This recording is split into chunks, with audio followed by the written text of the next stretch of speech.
All right. Good morning, everyone. We would like to welcome Justin Rose to the Genesis Invitational Media Center. Justin, welcome. We're going to start off with some opening comments. It's our first time talking to you since winning the AT&T Pebble Beach Pro-Am. So what have you been up to since capturing that win?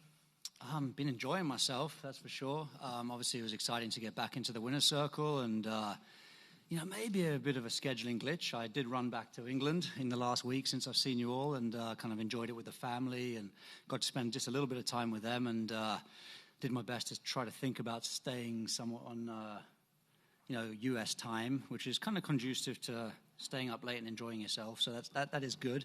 But yeah, certainly back, landed back here on Sunday and super excited to get back into the swing of things and be a part of this tournament, which is, always been one of my favorites. And to be honest, it hasn't been one that I've played a lot in the last couple of years because it's kind of clashed with my kids' half term out of school. But they were skiing in France and I don't ski, so it seemed like a good week to kind of get back at it and come out and play and obviously be a part of this, amazing event and obviously support Tiger and the foundation. And just like you touched upon, making your 13th start here and first since 2020, have you been able to kind of practice around here at Riviera? Yeah, I haven't been out for a practice round yet. Got here yesterday, just sort of kind of got the clubs back out, really. It was a bit of a whirlwind at home, so just sort of settling back in, hit a few balls, kind of working more on like the body and just sort of beginning to sort of like loosen up and get back into the swing of things, obviously speed of the greens, all that type of stuff. But the course looks in phenomenal condition and looking forward to getting out there. Perfect. With that, we'll open it up to questions with the media. Same as always, if you have a question, go and raise your hand and we'll get a microphone over to you. We're going to start off over here with Dylan in the back.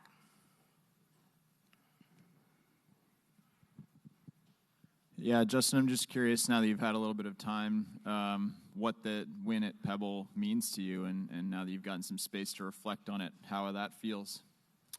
Yeah, I mean, listen, I think it'd been a long time since I'd obviously had a chance to, got a win under my belt, and I think the elation and just kind of the memories and the excitement of winning is just an incredible feeling that you realize, wow, I've missed that feeling. Do you know what I mean? And I really just enjoyed the whole Monday, and I enjoyed the last 5-6 holes, and I enjoyed the competition, and I enjoyed being in the hunt. So that was great, and I enjoyed like remembering how to do it. Quite honestly, that was really cool. And obviously, the chance to win at Pebble is meaningful. I've been lucky enough to win on some great tracks, and obviously Pebble is right up there. It was a blue sky Monday morning. The waves were crashing in. It was like just one of those moments that you look around and you go, yeah, I'll remember this for a long time. So that's what the win meant, but also a lot of sense of relief as well.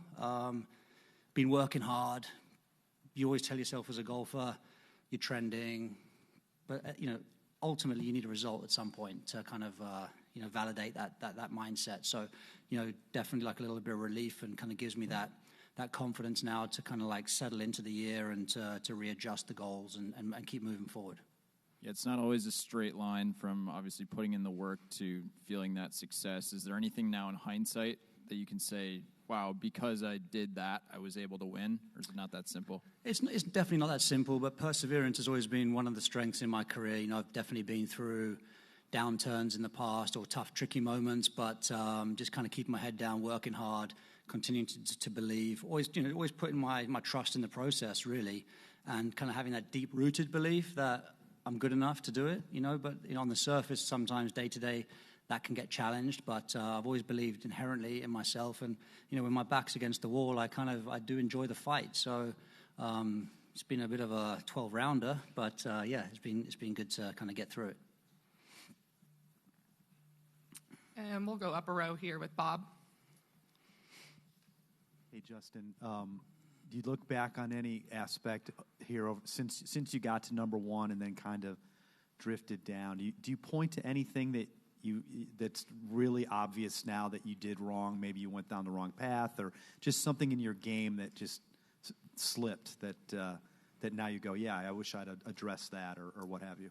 Yeah, it's a really great question. I think if it was that obvious, I would have probably done a better job of picking it up sooner and kind of preempting what happened over the last 4 years and being able to adjust quicker. To be honest, no, there's not one glaring moment, but definitely a few things that come into mind. Just some unforeseens,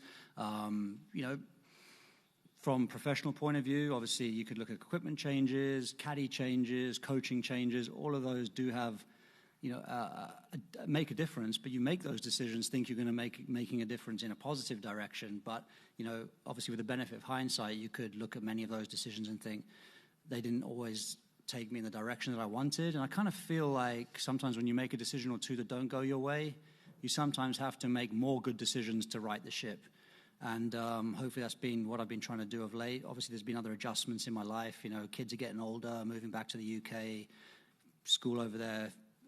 All those things that necessarily might not make my job easier, but make life better and obviously more important. So there's definitely been a lot that you can point to. But I feel like I said, I feel like I've made some good decisions of late too. I feel like the team's rebalanced itself. The people working with me, there's a great energy. We're all kind of motivated. We all, there's a some fresh blood there, and yeah, we're all hungry to get back after it.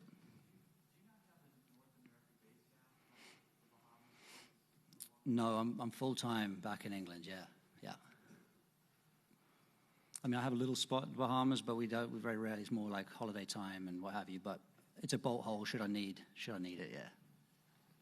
And up here in the front with Doug. I had a couple for you, Justin. First of all, were you surprised when you heard that Tiger was playing? And was there any part of you that wondered how in the world he's going to get up those steps on 18? Well, yeah, I think we all wonder how we're going to get up those steps on 18. I mean, it saves me going to the gym this week. I was surprised. I actually didn't know when to expect to see Tiger. But I did catch a little bit of the father and son, and, his golf game looks great. He looked impressive there. So in terms of actually the important part of can you hit a golf ball and can you get the ball in the hole, like all of that seemed to be really in order. But we know that that's definitely not the thing he struggles with, right? It's obviously the physical side of putting together 4 rounds of golf, and really good sign to see him in the field and feeling willing and able to kind of get out here. And, I guess once you're up those stairs, the rest of the riv down at the bottom is quite nice and flat. But, if you can negotiate the walk up to the clubhouse to sign your card, maybe signing for something, in the mid-60s will get him up that hill pretty quick. Secondly, Gemma Dryburgh on the LPGA, the Scottish girl, she really, the Rose Series was somewhat of a lifeline for her especially during the pandemic.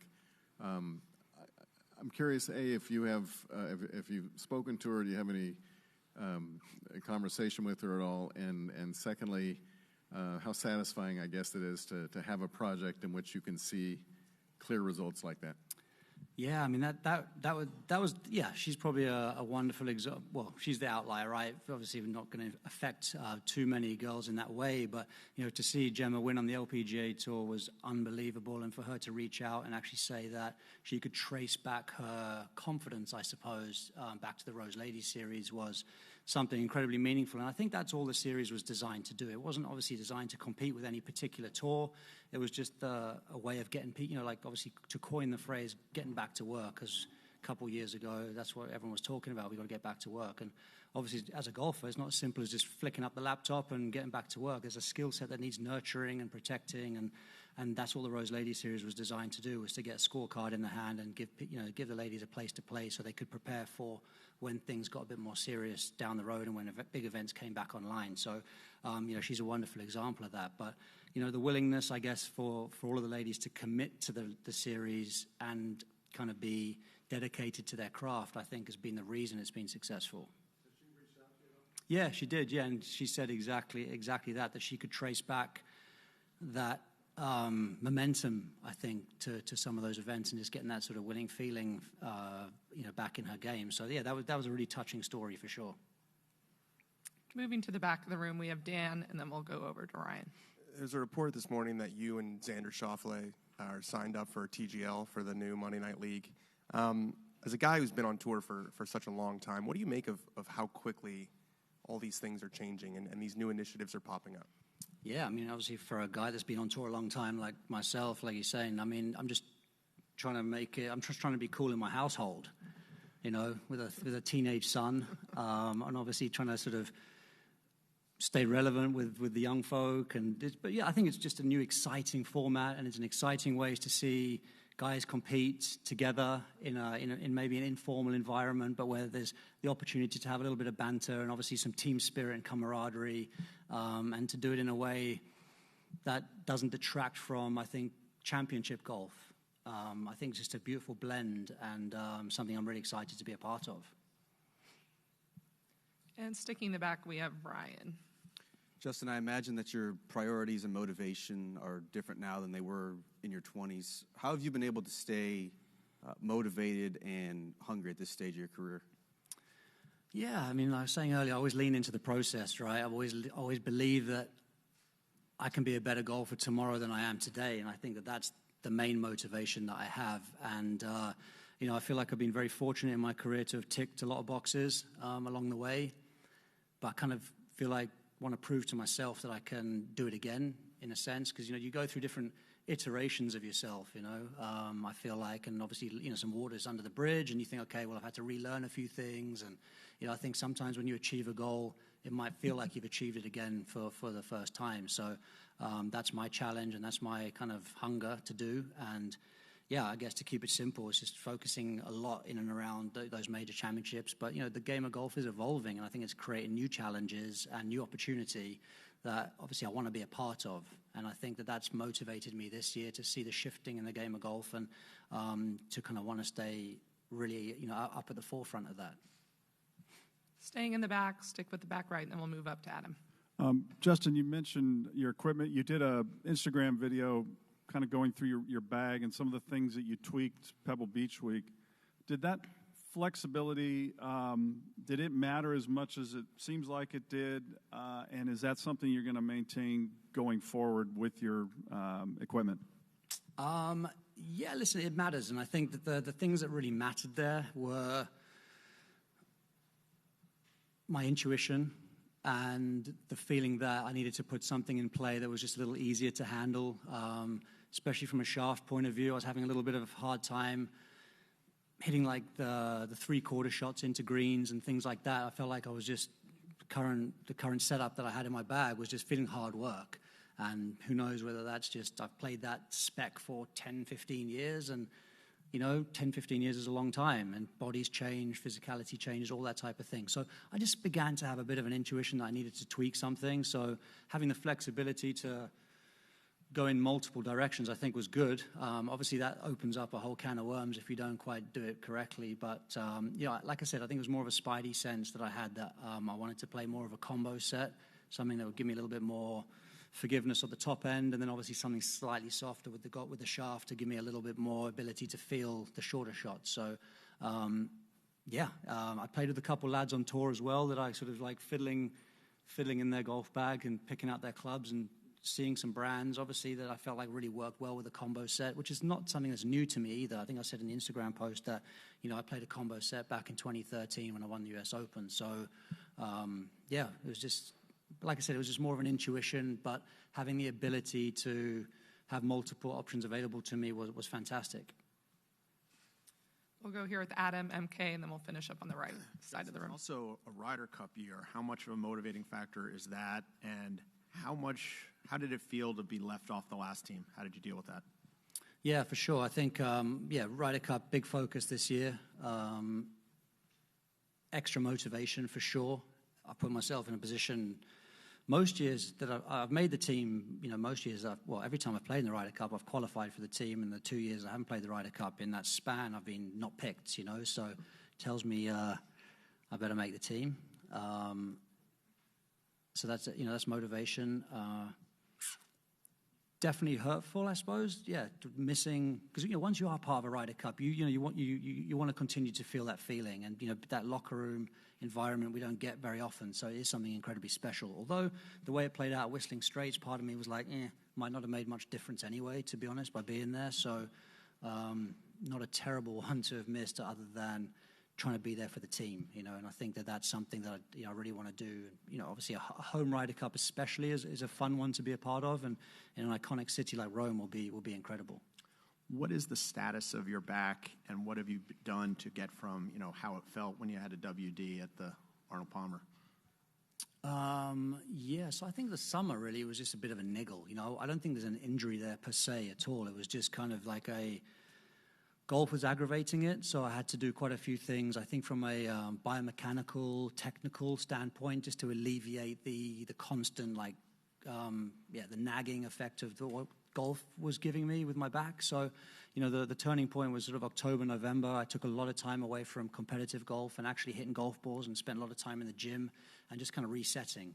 So there wasn't really anything specific that was like really structurally wrong. It was more of, like this I said, the golf was kind of providing the aggravation, but that was just more of a little technical thing. So just working on how I move, less right side bend, all the things that were kind of hurting my body were hurting my golf game. So there's a double win there. The better I can swing it in a certain fashion, it's actually going to help me both feel better and play better. So it was good motivation. And we'll pass the phone just right behind to MK here in the red.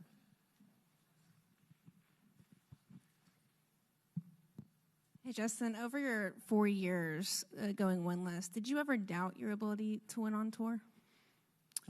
Great. I mean, easy question now to answer when you say, no, of course I didn't. And, it's easy to say that when you just won. But I wouldn't say doubt, but, there's moments there where, the gap between winning and where you are feels huge. Whereas in reality, the gap between where you are and winning is actually always much smaller than you think, and doesn't take as much as you think to kind of cross that threshold. So that's something I've learned before in my career. And you have a little bit of faith and trust and memory in that. But when you're actually going through it and the gap still feels that big, there's that element to thinking, okay, well, this does feel like it's going to be quite a challenge, and, there's some work to be done versus, good break here, the right swing at the right time, make a couple putts, boom, I'm in position. And then the muscle memory of kind of winning and what it feels like kicks in. And that was very helpful, obviously. So I was always closer than I thought, but it didn't always feel that way. And over here on the right. Yeah, hey, Justin, you mentioned that you're happy to be back in the winner's circle. How important is it for your confidence to succeed again this week? I mean, obviously, there's no doubt that, winning at Pebble and the field that we played there, and then winning here in the field that you face here, for sure. I mean, definitely a step up. And that's obviously what I'm trying to still work on. I feel like my game isn't like, right, I'm ready to win every tournament that I play. But I do feel like I'm on an awesome progression, and I feel like there's tons of runway ahead of me to continue to improve this season and going forward. So that's what I'm excited about as a player, that I'm still getting opportunities to win and still feel like there's tons of improvement left with what I see my journey being. So, but yeah, to win these tournaments would kind of be extra motivation. When you stand on the tee, I've obviously been paying a lot of attention to the game of golf and the quality that's being played out there. The strength and depth on tour is unbelievable. So wherever you win, props to anybody who wins on tour. But yeah, there's certain events that will definitely give a lot more, as much or more satisfaction for sure when you take down the best players in the world. We're going to finish up with our final two here with Evan, and then back over to Doug. Just over here, Rosie. I'm just curious, what's been the biggest benefit moving back to the UK for your career? I feel like just contentment, I suppose, is the only thing I can say, because clearly weather-wise and travel-wise, it doesn't make it easier. But I think there's something about just feeling settled and feeling like you've made good decisions and taking care of the family, because ultimately that's what we're all trying to do, is like build a life where, you're bringing up good kids and giving them those opportunities that you want, things that are important in life. So, that contentment, I guess, is the one thing that I can put my head on the pillow at night and go, yeah, that job's done. So, you can free roll a little bit with your career. You just mentioned before you wanted to prove something to yourself at this stage in your career. What would prove that you're still a great player? Just, obviously the consistency that it takes to compete out here and to continue to be top 30 FedEx Cup and play in all the major championships and continuing to create the looks to win. That's kind of, where I'm at. I feel like in order to win another major, you've got to consistently create the chances to win major championships. So that's the level that I'm hopefully getting very, very close to. But yeah, listen, I mean, lifting one of the four major championships would be the ultimate, like, yeah, I've still got it type of feeling for sure. And we'll take a final question from Doug. Curious, when you look at three golfers born in 1980, you and Adam and Sergio, whose careers are all very similar in terms of what you've achieved. How would you describe the relationship of the three during formative years in golf? Yeah, really good question. I mean, I feel like, myself and Adam, I think, mirror each other so often in our careers. You know, he won the Masters in April, I won the US Open in June. We're next to each other on the all-time money list. I think we're next to each other on the world rankings at the moment. So, yeah, very, very, very similar. We're 2 weeks apart in age. Not enough people mistake me for how he looks, but anyway, what can you do? Does happen occasionally, but... Yeah, and obviously Serge as well. You know, I think Sergio, we played amateur golf together, so I kind of got to know Sergio from a very, very young age when we were like 14, 15, 16, England versus Spain, all those types of things. So been very aware of his talent through the years. And, I mean, Serge is his career's definitely gone in a different way recently, but, you know, incredible talent and had longevity. I think all three of us have had longevity, and I think that's something that is hard to. Well, we'll see how hard it is to achieve, you know. But I think from our generation of players, we've been able to kind of do it for 20 years and play at the high level, top 50 in the world. Let's call it for the most part of those 20 years. So they've become friends because of that, because we've been through so many of the same struggles, and obviously, you know, in some ways, all have children now, wives, married. You know, we've kind of evolved in a similar way. So. Yeah, cool guys to kind of be able to lean into at times, and they're both, you know, both remain friends for sure. Perfect. That's all the questions we have. Justin, thank you for taking the time. Thank and we you. wish you best of luck this week. Thank you.